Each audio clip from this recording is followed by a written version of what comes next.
Saudara-saudara, mulai bulan Maret kita sudah tidak bekerja. Jujur aja. Mulai bulan Maret kita sudah tidak bisa normal bekerja.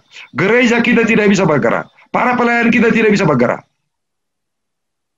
Karena kondisi pandemi harus kita hadapi. Kita mau tambah lagi dengan persoalan seperti ini tanpa menghasilkan apa-apa. Betapa Tuhan pun marah kepada kita.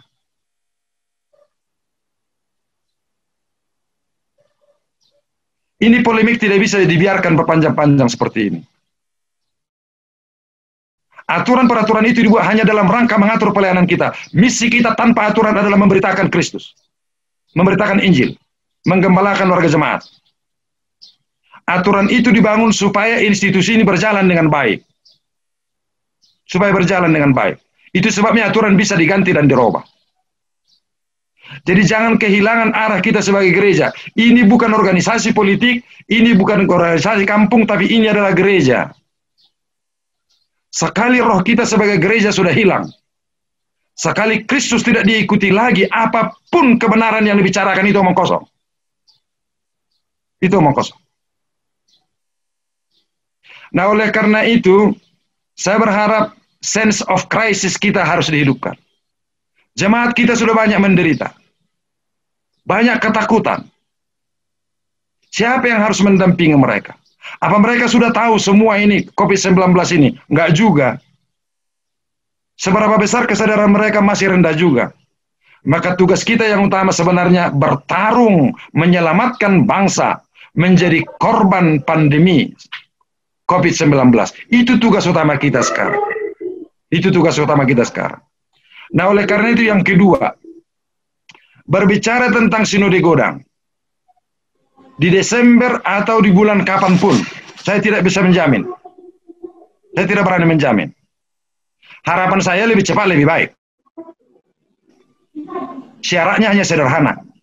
Tolong kita ini dibantu panitia bagaimana melaksanakan sinode Godang dalam masa pandemi ini. Jangan berteori. Bagaimana melaksanakan sinode Godang ini? Bagaimana melaksanakan sinode Godang ini dalam masa pandemi ini? Kita tahu swab menghindari penyebaran corona. Begitu simpel. Di Tapanuli, maaf, ini opini saya, bukan opini pimpinan ya. Supaya jangan nanti dipelintir ya, opini saya pribadi. Tidak ada satu utusan sinode Godang yang tidak tersangkut paut dengan keluarga di Tapanuli ini.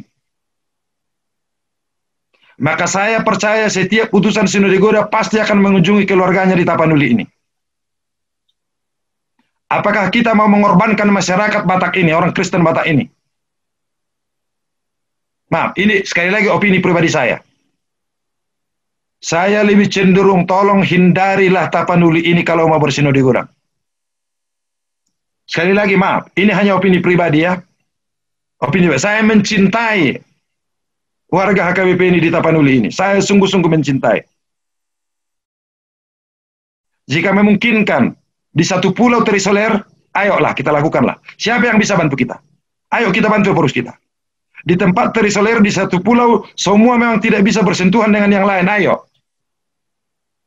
Tapi kalau di Tapanuli ini, saya sedikit pesimis.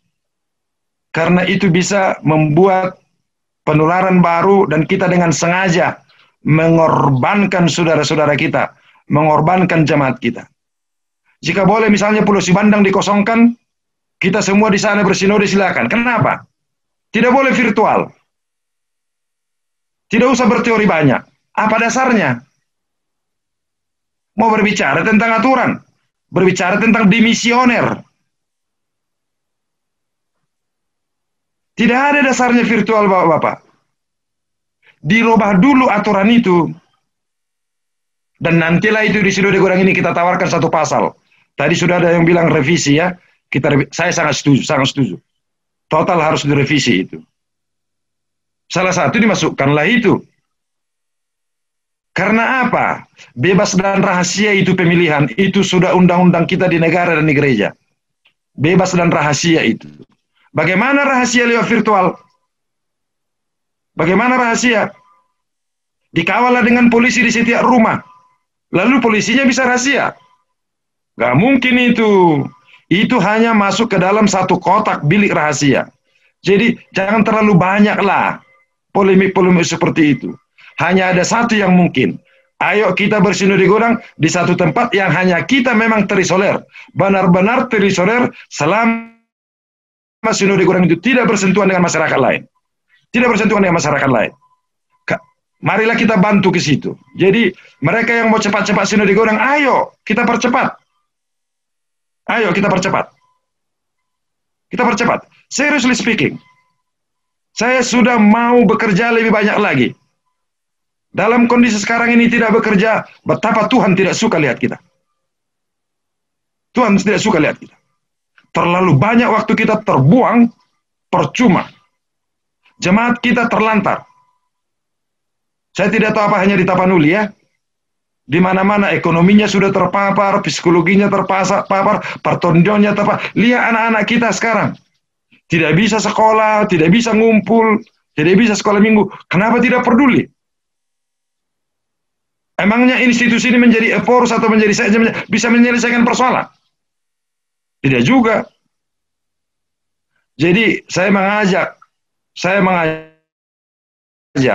ayo bagaimana kita melakukan sinode godang dengan selamat. Itu saja kuncinya, tidak usah polemik-polemik yang lain. Semua juga ingin cepat, kami juga ingin cepat selesai ini. Tetapi bagaimana melakukan sinode godang ini dengan selamat. Sebab kalau satu orang saja kena, bisa kita bayangkan saudara-saudara, bahwa HKBP ini akan dituduh tidak bertanggung jawab tentang kemanusiaan. Jadi nggak perkara gampang. Nggak perkara gampang. Satu orang aja terpapar di sini, kita aja tenang-tenang. Tetapi institusi kita, HKBP kita, gereja kita, akan menjadi tertuduh sebagai yang tidak bertanggung jawab, tidak peduli, tidak punya sense of crisis di tengah-tengah pandemi.